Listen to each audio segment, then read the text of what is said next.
കാപ്പിയൊക്കെ കുടിച്ചിരുന്ന സമയം പോയി അറിഞ്ഞില്ല കേട്ടോ. അപ്പം ഞാൻ നേരെ ബ്രേക്ക്ഫാസ്റ്റ് ഉണ്ടാക്കാൻ തുടങ്ങുകയാണ്. അപ്പം നമുക്ക് ഇന്നലെ പ്ലാനിങ്ങിലുണ്ടായിരുന്നു പുട്ടും ഗ്രീൻ പീസും ആയിരുന്നു എന്നുള്ളത്. അപ്പോൾ ഇൻസ്റ്റൻറ്റ് പുട്ടുപൊടി ആയതുകൊണ്ട് തന്നെ നമുക്കിതൊന്ന് കുറച്ച് നനച്ച് വെച്ച് കഴിഞ്ഞാൽ ഒരു 10 മിനിറ്റ് കൊണ്ട് നമുക്ക് പുട്ട് പെട്ടെന്ന് തന്നെ തയ്യാറാക്കി എടുക്കാം. അപ്പോൾ ആദ്യം തന്നെ ഞാൻ പുട്ടുപൊടി നനച്ച് വെക്കാം കേട്ടോ. കുറച്ച് ഉപ്പും വെള്ളവും കൂടി ഒഴിച്ചിട്ട് അങ്ങോട്ട് മിക്സ് ചെയ്തിട്ട് വെക്കുന്നുണ്ട്.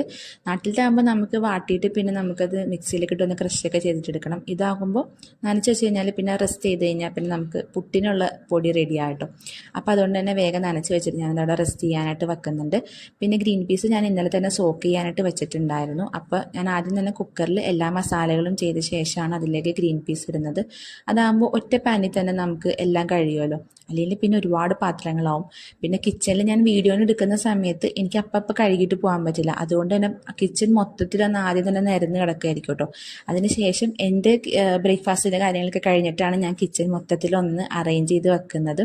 അപ്പോൾ ഈ ഒരു ടൈമിൽ ഞാൻ കിച്ചൻ്റെ ഡോറ് ക്ലോസ് ചെയ്ത് വെക്കും കേട്ടോ. അപ്പം 2 ഡോറും ക്ലോസ് ചെയ്ത് വെക്കും. അത് നമ്മൾ കുക്കറിൻ്റെ സൗണ്ട് പുറത്തേക്ക് കേൾക്കാതിരിക്കാൻ വേണ്ടിയിട്ടാണ് കേട്ടോ. കാരണം അപ്പുറത്തെ റൂമിലൊക്കെ ചെറിയ കുട്ടികളുള്ളതാണ്. പക്ഷെ എത്ര ക്ലോസ് ചെയ്താലും നമ്മൾ കുക്കറിൻ്റെ സൗണ്ട് പുറത്ത് പോകും കേട്ടോ. അങ്ങനെ ഞാൻ വേഗം പാത്രങ്ങളെല്ലാം ഒതുക്കി വെച്ചു. പക്ഷെ ഉദ്ദേശിച്ചതിനെക്കാട്ടിയും കൂടുതൽ വിസിലടിച്ചിട്ട് നമ്മൾ ഗ്രീൻ പീസ് വെന്ത് കിട്ടിയില്ല കേട്ടോ. കുറച്ചധികം തന്നെ ടൈം എടുത്തു. അതുകൊണ്ട് എനിക്ക് ഫൈനലായിട്ടുള്ള വീഡിയോസ് ഒന്നും തന്നെ എടുക്കാൻ പറ്റിയില്ല. അപ്പം ഞാൻ വേഗം തന്നെ കിച്ചനൊക്കെ റെഡിയാക്കിയിട്ട് പിന്നെയും ഗ്രീൻ പീസ് ഒരുപാട് വേവിക്കേണ്ടി വന്നു കേട്ടോ.